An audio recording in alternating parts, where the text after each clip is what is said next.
वो कमिटेड हैं और पार्टी के वफादार हैं और किसी को कोई डर नहीं, अपने घर से अपनी जीत की खुशी मनाकर उसके बाद जयपुर पहुंचेंगे। तो बहुमत का भरोसा है सर?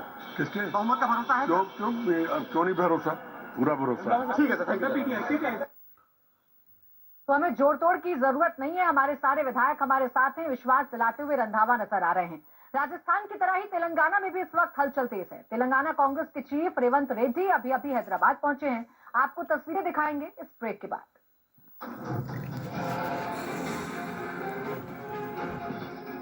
मेरा आज का मुकाबला आज रात तक क्या एहसास है जो बना देता है इंडिया टीवी के साथ मेरी मार्बल शायद खत्म हो गया। नया हो जाए। हमने भी जिस एग्जैक्ट पोल का ऑल इंडिया सुन्नी सूफी जमात की तरफ से सनातन और इस्लाम का एक अभियान चलाया था और हमें यकीन था, है और रहेगा भी कि यहाँ भी हमारी 2022 की जीत जो 2001 में 40 बराबर 40 जमा 20 का फार्मूला कुछ मैं वो लफ्ज़ नहीं इस्तेमाल करना चाहता हूँ, बदअकीदा का लफ्ज़ ज़रूर करूँगा कि बदअकीदा मुसलमानों की वजह से गुजरात हमने हारा था, क्योंकि हम वो जो गोदी मीडिया, मोदी मीडिया और मोदी की गोदी में बैठा हुआ मुसलमान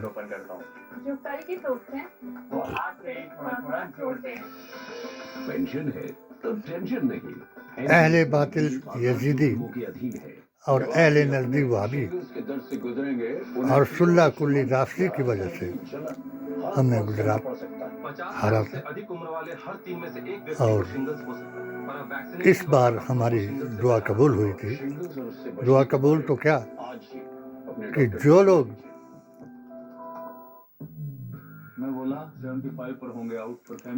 मोदी जी के साथ थे उस वक्त जब मैंने पिटीशन 7 सूत्रीय दायर की और जिसको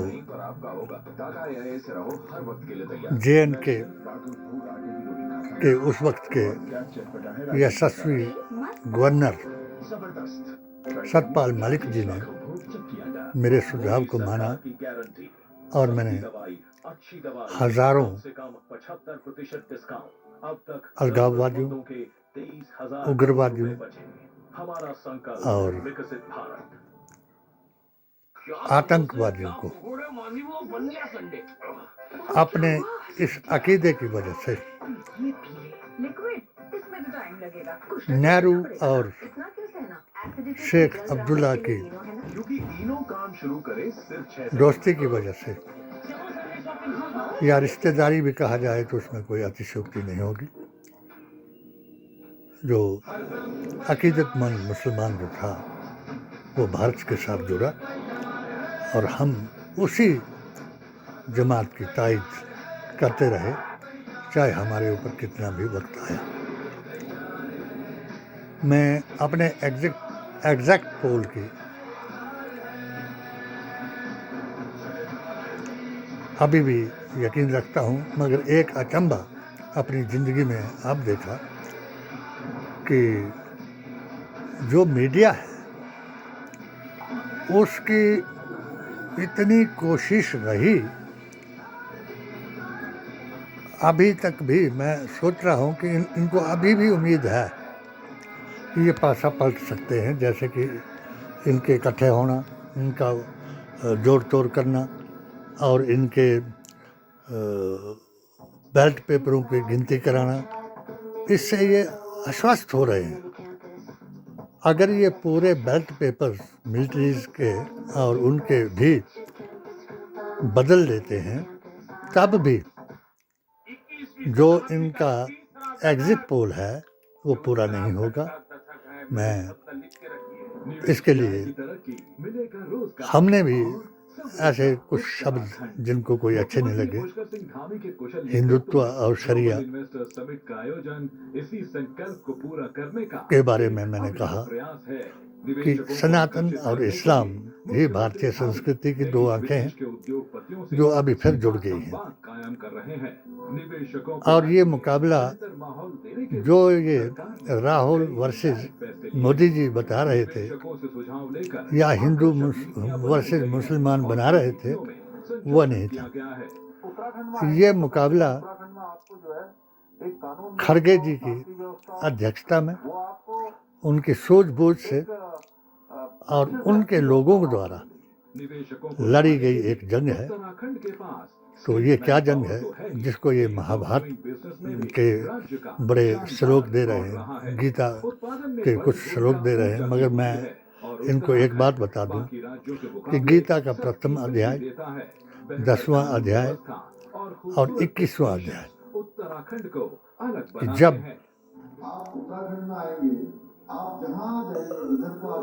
इनके अवतार और जिनको मैं भी अवतार मानता हूँ, पैगंबर मानता हूँ, पैगंबर मैंने पैगाम पहुँचाने वाला उस शक्तिमान का, तो श्री कृष्ण ने अर्जुन को कहा कि इन दुष्टों को चुन चुन करके मार।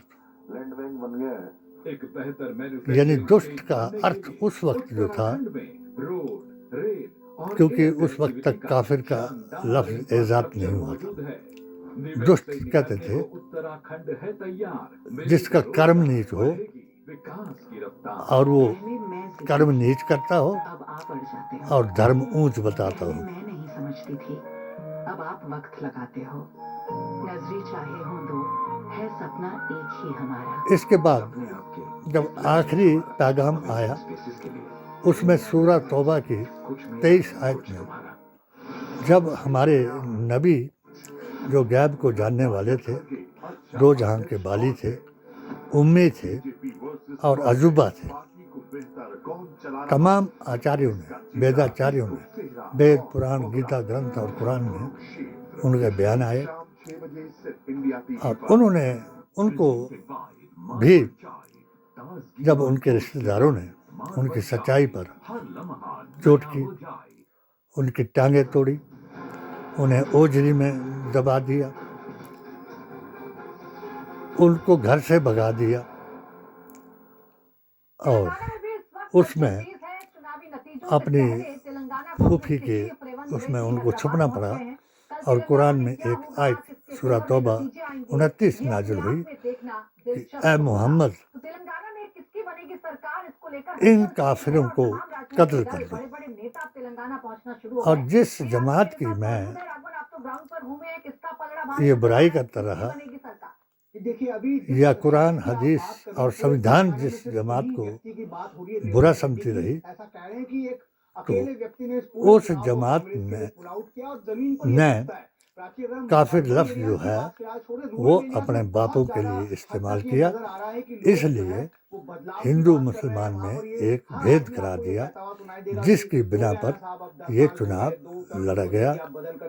मैंने 2-3 लफ्ज जिनको अगर मैं माफ़ी मांगूंगा कि जिनको ये मेरा 2019 से चला हुआ अभियान वैदिक इस्लाम का ज्ञान पसंद न आया हो तो वो अपने ईमान को दुरुस्त करने के लिए महाभारत के युद्ध के बारे में गीता में पढ़ लें जो मैंने बताया। और जो लोग दूसरे मजहब के लोगों को काफिर कहते हैं भेदभाव करने के लिए, वो सूरह तौबा को पढ़ लें।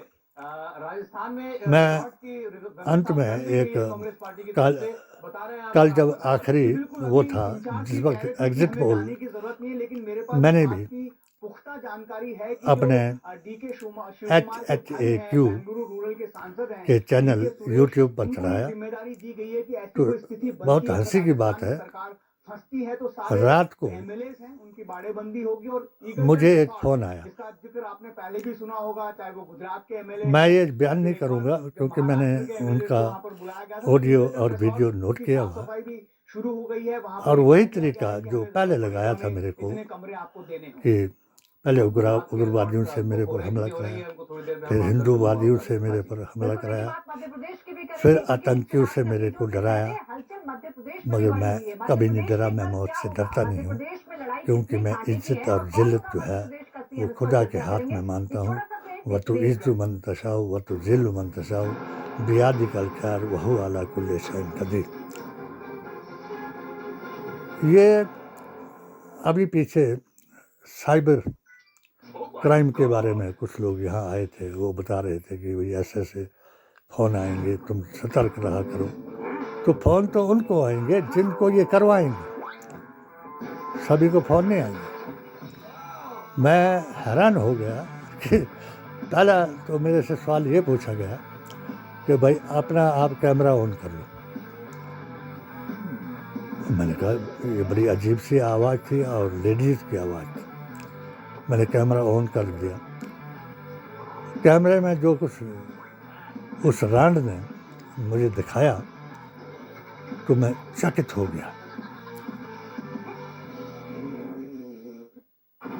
कि आपके साथ और कौन है कमरे में। मैंने उसको बताया कोई नहीं है। तो जो बातें उसने की तो वो मुझे डाउट पड़ गया कि अब मुझे बड़े चक्कर में फंसाने की कोशिश की गई है। और मैंने उसको कहा कि अगर आपको किसी किस्म की कोई तकलीफ़ है तो मैं 75 साल की मेरी उम्र है और मैं एक आयुर्वेदिक डॉक्टर रिटायर्ड हूँ। सुबह आप मुझे फ़ोन करना और मैं आपकी हर समस्या को हल करवा दूँगा कि जिस समस्या के लिए आप मुझे फ़ोन कर रही हैं वो मैं उसके काबिल नहीं हूँ। सुबह मुझे 10 बजे एक और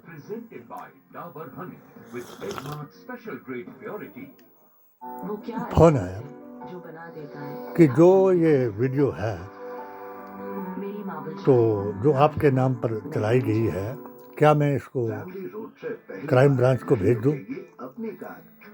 मैंने कहा कौन सी वीडियो है? कहा ये जो अच्छा मैं समझ गया, मुझे याद आ गया रात का पूरी पिक्चर। और मैं तो इंतज़ार कर रहा था कि वो करती मुझे फ़ोन कि भाई मेरे को ये प्रॉब्लम है। मगर फ़ोन करने वाला जो था उसने अपने आप को बड़ा ब्यूरो का कोई वो बताया कि जी मैंने कहा यार अश्लील फ़ोटो आप मेरे बारे में जानते नहीं हो, मैं आपको बता दूं।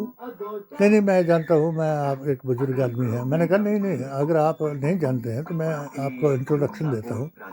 जब उसको मैंने यही ऑल इंडिया सूफी सुन्नी जमात की इंट्रोडक्शन दी और ये बताया कि मुझे 3 बार ऐसा पहले भी करवाया गया, 4-5 केस मेरे ऊपर करवाए हैं।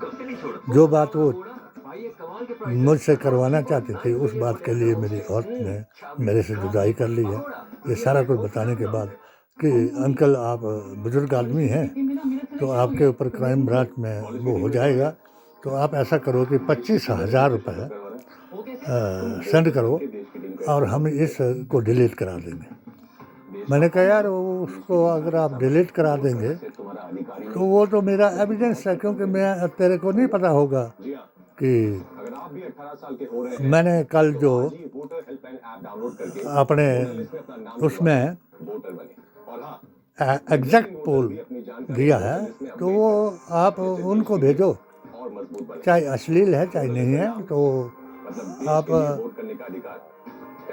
क्राइम ब्रांच को ना भेजो। क्राइम ब्रांच में तो मेरी पिटीशन 2019 से चली हुई है, उसका नंबर मैं आपको देता हूँ, उनको पूछो, अमित शाह जी को पूछो कि डॉक्टर केडी शेख ने कौन सी पिटीशन आपके पास दायर की थी और तुम्हारी पिटीशन के ज्ञापन को जिसमें आपने इंसाफ किया था उस ज्ञापन को